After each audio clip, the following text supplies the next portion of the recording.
አብን መከላከያ ሰራዊት ከአማራ ክልል አንዳንድ አካባቢዎች ለቆ እየወጣ ነው ብሏል። መንግስት ህዝቡን መጠበቅ አለበት ሲልም ጥሪ አቅርቧል። ተመድ የትግራዩ ውጥረት አስጨንቆኛል ሲል አሳውቋል። ዓለም አቀፉ ተቋም ሰሜን ኢትዮጵያን በተመለከተ ያወጣውን ሪፖርት እንመለስበታለን። የጋምቤላው ውጥረት ተቀልብሷል። በጸጥታ መደፍረስ ሲታመስ የነበረው ክልል አሁን በምን ሁኔታ ላይ ይገኛል የሚለውን የምንመለከት ይሆናል። ከዚህ ውጪ የአብን አባላት ፓርቲውን ለቀው ወደ ሌላ ድርጅት መቀላቀላቸውን ቀጥለዋል። የፓርላማ አባሉ ፓርቲ ቀይረዋል። ጤና ይስጥልን፣ እንዴት አላችሁ የሸገር ታይምስ ቤተሰቦች? የመረጃ ጥንቅራችን በእነዚህ ጉዳዮች ዙሪያ ትኩረት ያደርጋል። እየሰማችሁን አብራችሁ እንድትቆዩ የአክብሮት ግብዣችን ነው።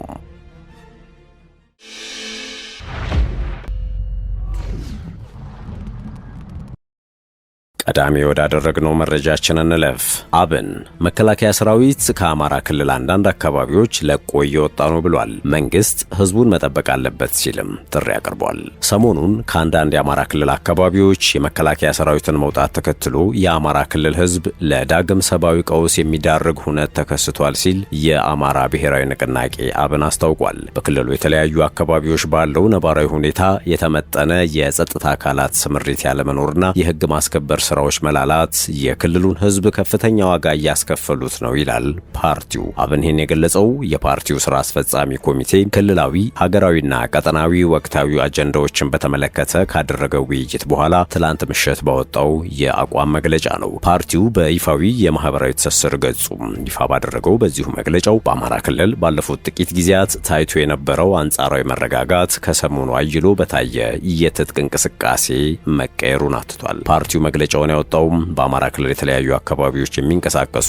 የፋኖ ኃይሎች አንዳንድ አካባቢዎችን እየተቆጣጠሩ መሆኑ እየተነገረ ባለበት ወቅት ነው። የፋኖ ኃይሎች ስፍራዎቹን የተቆጣጠሩት የመከላከያ ሰራዊት አባላት ከነበሩባቸው አካባቢዎች መንቀሳቀሳቸውን ተከትሎ እንደሆነ ከስፍራዎቹ የሚወጡ መረጃዎች አመልክተዋል። አብን በዚሁ መግለጫው የመከላከያ ሰራዊት ከአንዳንድ አካባቢዎች መነቃነቁን አረጋግጫለሁም ብሏል። ይህን ተከትሎ ከሰሞኑ አይሎ የታየው እንቅስቃሴ የአማራን ህዝብ ለከፋ ሰብአዊ ቀውስ፣ ለደህንነት ስጋት፣ ለኢኮኖሚ ድቀት አልፎም ለህልውና አደጋ የሚያጋልጥ ነው ሲል ነው አብን በመግለጫው አጽንኦት የሰጠው። እንቅስቃሴው የአማራን ህዝብ ትግል ማዕከል አልባ በማድረግ ጥያቄዎቹን ከስርዓታዊ ማዕቀፍ የሚያወጣ ነው ያለው ፓርቲው፣ ይህም የክልሉን ህዝብ የሐሳብ መሪ የሚያሳጣ ተቋምና መንግስት አልባ የሚያደርግ ነውም ሲል አክሏል። የግጭትና የጦርነት ፖለቲካ ለአማራ ክልል ህዝብ መሰረታዊ ጥያቄዎች መልስ የማያስገኝ ነውም ሲል አብን አስገንዝቧል። ይህን አይነቱን ፖለቲካ የታሪካዊ ጠላቶች እኩይ ዓላማ ማስፈጸሚያ ነው ብሎ እንደሚያምን የገለጸው አብን ታሪካዊ ጠላቶች ሲል የጠራቸው አካላት ማንነትን ግን በግልጽ አልጠቀሰም።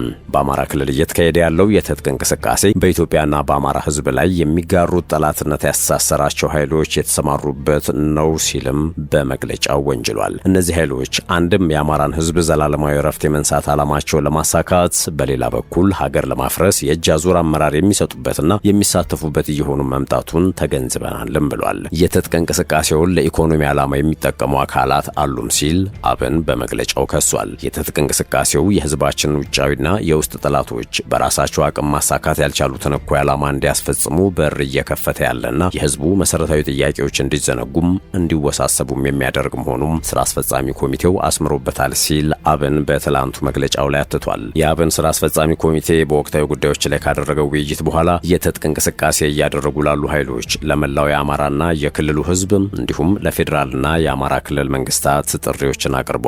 ፓርቲው በስም ላልጠቀሳቸው ታጣቂ ኃይሎች ባስተላለፈው ጥሪ የሰላም አማራጭንና የፖለቲካ መፍትሄን እንዲቀበሉ አሳስቧል። ፓርቲው የአማራ ህዝብ በዘላቂ ሰላሙና ህልውና ላይ የተጋረጠውን አሁናዊ አደጋን በልኩ ተጋፍጦ ራሱን አርነት እንዲያወጣም ጠይቋል። ህዝባችን ከዚህ ታሪካዊ ቀውስ ለመላቀቅ የሚያደርገው ትግል ከግብ እንዲደርስ ያላሰለሰ ጥረት እንደምናደርግ ለማረጋገጥ እንወዳለን ሲልም አብን አቋሙን አስታውቋል። አብን የፌዴራልና የአማራ ክልል መንግስታት የህግና የፖለቲካ ኃላፊነቶችን እንዲወጡ ከዚህ ቀደም ሲያቀርብ የነበረውን ጥሪ አሁንም በድጋሚ ለማቅረብ መገደዱን በመግለጫው ላይ አንስቷል። የአማራ ክልል ወቅታዊ ሁኔታን ታሳቢ ያደረገ እንደየአካባቢዎቹ ነባራዊ ሁኔታ የተመጠነ የጸጥታ አካላት ስምሪት አለመኖርና የህግ ማስከበር ስራዎች መላላት ከፍተኛ ዋጋ ማስከፈሉን ፓርቲው በመግለጫው ላይ አመልክቷል። የፌዴራልና የክልል መንግስታት ለጉዳዩ ልዩ ትኩረት እንዲሰጡ የጠየቀው አብን ህዝቡ የራሱን ሰላም እንዲያስከብር ተቋማዊ የማብቃት ስራዎችን በማከናወን ሰብአዊ ደህንነት ደህንነትን የመጠበቅ ኃላፊነታቸውን እንዲወጡ አሳስቧል። ሁለቱ አካላት የልማት ፕሮጀክቶችን በማስጀመርና የመልካም አስተዳደር ስርዓቱን በማሻሻል ለሰላም መስፈን መደላድሎች እንዲፈጠሩ እንዲያደርጉም አብን ጥሪውን አቅርቧል። በክልሉ ባለው የጸጥታ ሁኔታ ተዋናይ የሆኑ አካላት ውስጥ ከታሪካዊ ጠላቶች ጋር የተሰለፉና በህዝቡ ላይ የማይሽር ክህደት የፈጸሙ ያላቸው ኃይሎች እንዳሉ አብን ወንጅሏል። በአንጻሩ ከጠላት ጋር የሚደረግን ያልተቀደሰ ጋብቻን የተጸየፉ ኃይሎች ያላቸውን በመግለጫው የጠቀሳቸው ሲሆን ሁለቱ ኃይሎች በተለያየ ሚዛን እንዲለኩም ጠይቋል። የሚቀርብላቸው የመፍትሄ አማራጭም በየፈርጃቸው እንዲሆን አሳስቧል።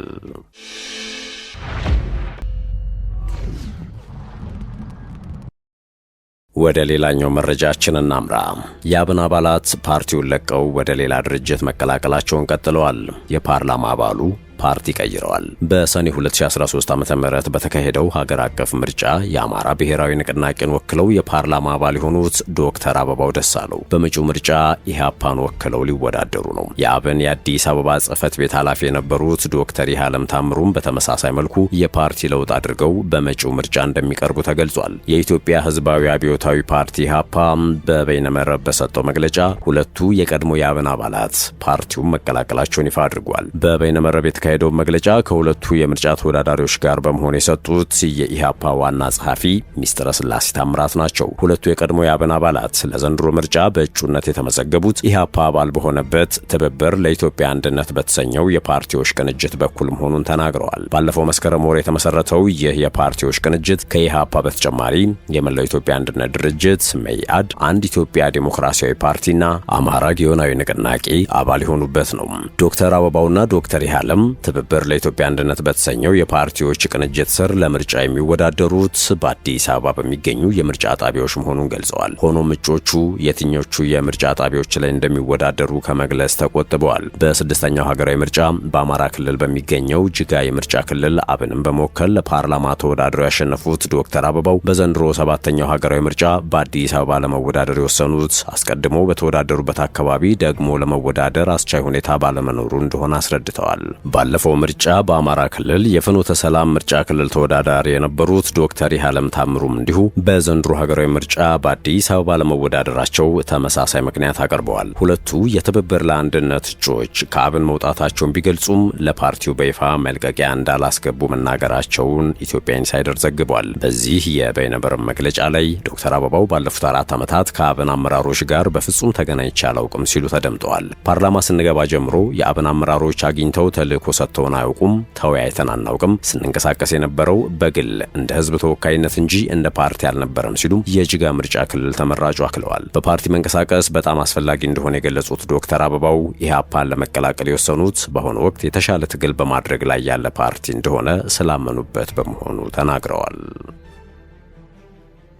የትግራዩ ውጥረት አስጨንቆኛል። ተመድ የተባበሩት መንግስታት የሰብአዊ መብቶች ከፍተኛ ኮሚሽነር ቮልከር ቱርክ በትግራይ ክልል ያለውን የጸጥታና የሰብአዊ መብቶች ሁኔታን አሳሳቢ ሲሉ ገልጸውታል። ሁሉም ወገኖች ውጥረቱን ለማርገብ አስቸኳይ እርምጃዎችን እንዲወስዱም ጥሪ አቅርበዋል። ኮሚሽነሩ በሰጡት መግለጫ በኢትዮጵያ መከላከያ ሰራዊትና በትግራይ የጸጥታ ኃይሎች መካከል በቅርቡ የተቀሰቀሰው ግጭት በሰሜን ኢትዮጵያ ያለውንና ቀድሞውኑም ደካማ የሆነውን የሰብአዊና የሰብአዊ መብቶች ቀውስን ይበልጥ ሊያባብሰው እንደሚችል አስጠንቅቀዋል። ሁኔታው አሁንም እጅግ ተለዋጭ ሲሆን ይበልጥ ተባብሶ በክልሉ ያለውንና ቀድሞውኑም አሳሳቢ የሆነውን የሰብአዊ መብቶችና ሰብአዊ ሁኔታን ይበልጥ ያባብሰዋል የሚል ስጋት አለን ብለዋል። ኮሚሽነሩም በድጋሚ ወደ ግጭት ከመግባት ይልቅ በፖለቲካዊ ውይይትና በመተማመን ግንባታ እርምጃዎች ውጥረቱን ለመቀነስ የዓለም አቀፉ ማህበረሰብ ድጋፍ ጋር የታከለበት በሁሉም ወገኖች በኩል የተቀናጀና ቀጣይነት ያለው ጥረት እንደሚያስፈልግም ነው ያሳሰቡት። እንደ የተባበሩት መንግስታት የሰብአዊ መብቶች ቢሮ መረጃ ከሆነ ጥር 18 ቀን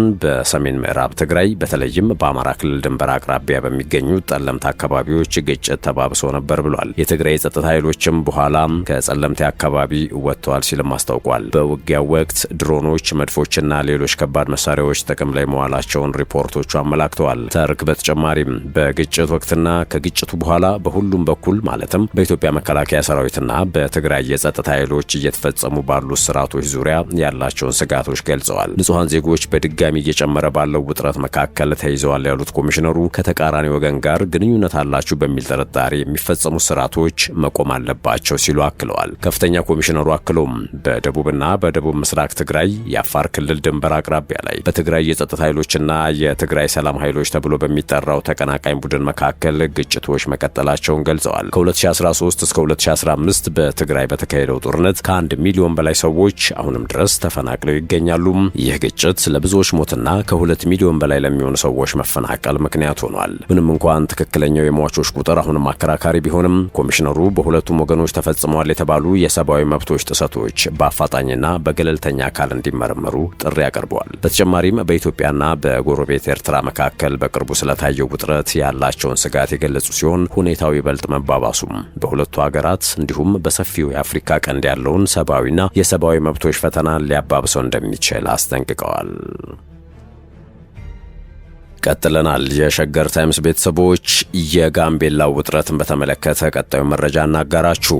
የጋምቤላው ውጥረት ተቀልብሷል። በጋምቤላ ክልል ተቋርጦ የነበረው የህዝብ ትራንስፖርት አገልግሎት ወደ መደበኛ እንቅስቃሴው መመለሱ ተገልጿል። በጋምቤላ ክልል አንዳንድ አካባቢዎች ተፈጥሮ በነበረው የጸጥታ መደፍረስ ምክንያት ተስተጓጉሎ የነበረው የህዝብ ትራንስፖርት አገልግሎት በአሁኑ ወቅት ወደ ቀድሞ መደበኛ ሁኔታው እየተመለሰ መሆኑን የክልሉ ትራንስፖርት ቢሮ አስታውቋል። የካቲት 3 ቀን 2018 ዓ.ም የክልሉ መንግስት ኮሚኒኬሽን ጉዳዮች ጽህፈት ቤት ባወጣው መረጃ መሰረት በጸጥታ ችግሩ ምክንያት ከጋምቤላ ከተማ ወደ ተለያዩ ወረዳዎች የሚደረጉ የትራንስፖርት እንቅስቃሴዎች ላይ መጉላላት ታይቶ እንደነበር አስታውሷል። የቢሮ ኃላፊ አቶ ናሁም ደፋር እንደገለጹት በአሁኑ ወቅት በክልሉ አንጻራዊ ሰላም በመስፈኑ ተሽከርካሪዎች መደበኛ አገልግሎታቸው መጀመራቸውን አረጋግጠዋል። ኃላፊው አክለውም አገልግሎት ሰጪ ተሽከርካሪዎች ከዚህ በኋላ መጫኛና ማውረጃ ቦታቸው በጋምቤላ ከተማ መናኸሪያ ብቻ መሆኑን አስገንዝበዋል። በተለይም በጸጥታው ችግር ምክንያት በጊዜያዊነት በአቦቦና በመቱ መስመር ላይ ሲጭኑ የነበሩ አሽከርካሪዎች ወደ መደበኛው መናኸሪያ ተመልሰው አገልግሎት እንዲሰጡ ጥሪ አቅርበዋል።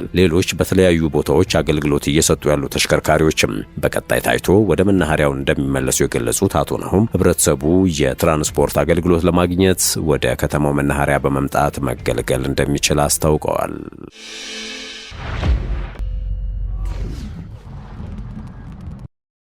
በመጨረሻም ኢትዮጵያ በቢሾፍቱ የምታስገነባው ግዙፍ የአውሮፕላን ማረፊያ የግንባታ ምዕራፍ መጀመሩ ይፋ ሆኗል። የኢትዮጵያ አየር መንገድ ግሩፕ በቢሾፍቱ ከተማ አቅራቢያ የሚገነባውን አዲሱንና ግዙፉን የዓለም አቀፍ አውሮፕላን ማረፊያ ዲዛይንና የግንባታ ክትትል ስራ ለታዋቂው የህንፃ ጥበብ ድርጅት ዛሃ ሀዲድ አርክቴክቸር መስጠቱን ተከትሎ የግንባታው ሂደት በይፋ መጀመሩን ወርልድ አርክቴክቸር ዘግቧል። ይህ $6 ቢሊዮን የሚፈጅ ሜጋ ፕሮጀክት በዋናነት በብድር የሚገኝ ፋይናንስ ላይ መሰረተ ሲሆን ሲጠናቀቅም በአመት 100 ሚሊዮን መንገደኞችን የማስተናገድ አቅም ይኖረዋል ተብሏል። አየር መንገዱ አሁን ካለበት የቦሌ ዓለም አቀፍ አውሮፕላን ማረፊያ የማስተናገድ አቅም በላይ እያደገ በመምጣቱ ይህ አዲስ ፕሮጀክት ለአፍሪካ አቪዬሽን ኢንዱስትሪ ትልቅ ስትራቴጂካዊ መፍትሄ ሆኖ ቀርቧል። አዲሱ አውሮፕላን ማረፊያ ከአዲስ አበባ በስተ ደቡብ ምስራቅ 40 ኪሎ ሜትር ርቀት ላይ በሚገኘው በቢሾፍቱ አካባቢ 35 ካሬ ኪሎ ሜትር ስፋት ባለው ቦታ ላይ የሚያርፍ ነው። የመጀመሪያው የግንባታ ምዕራፍ በፈረንጆቹ 2029 ተጠናቆ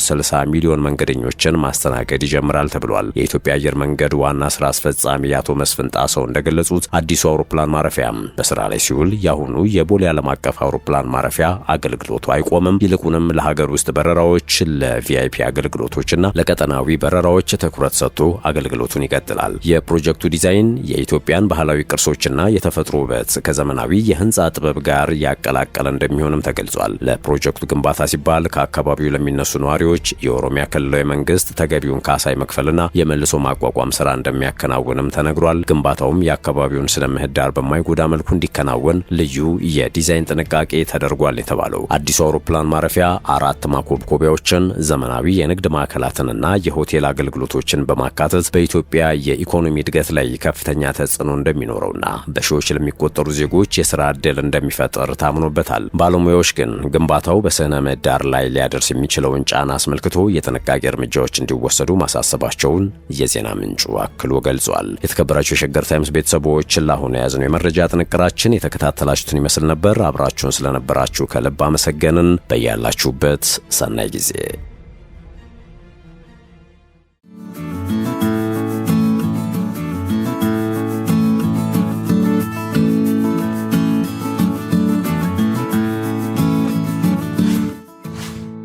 ሸገር ታይምስ ሚዲያን ሰብስክራይብ በማድረግና ደወሉን በመጫን ይከተሉን።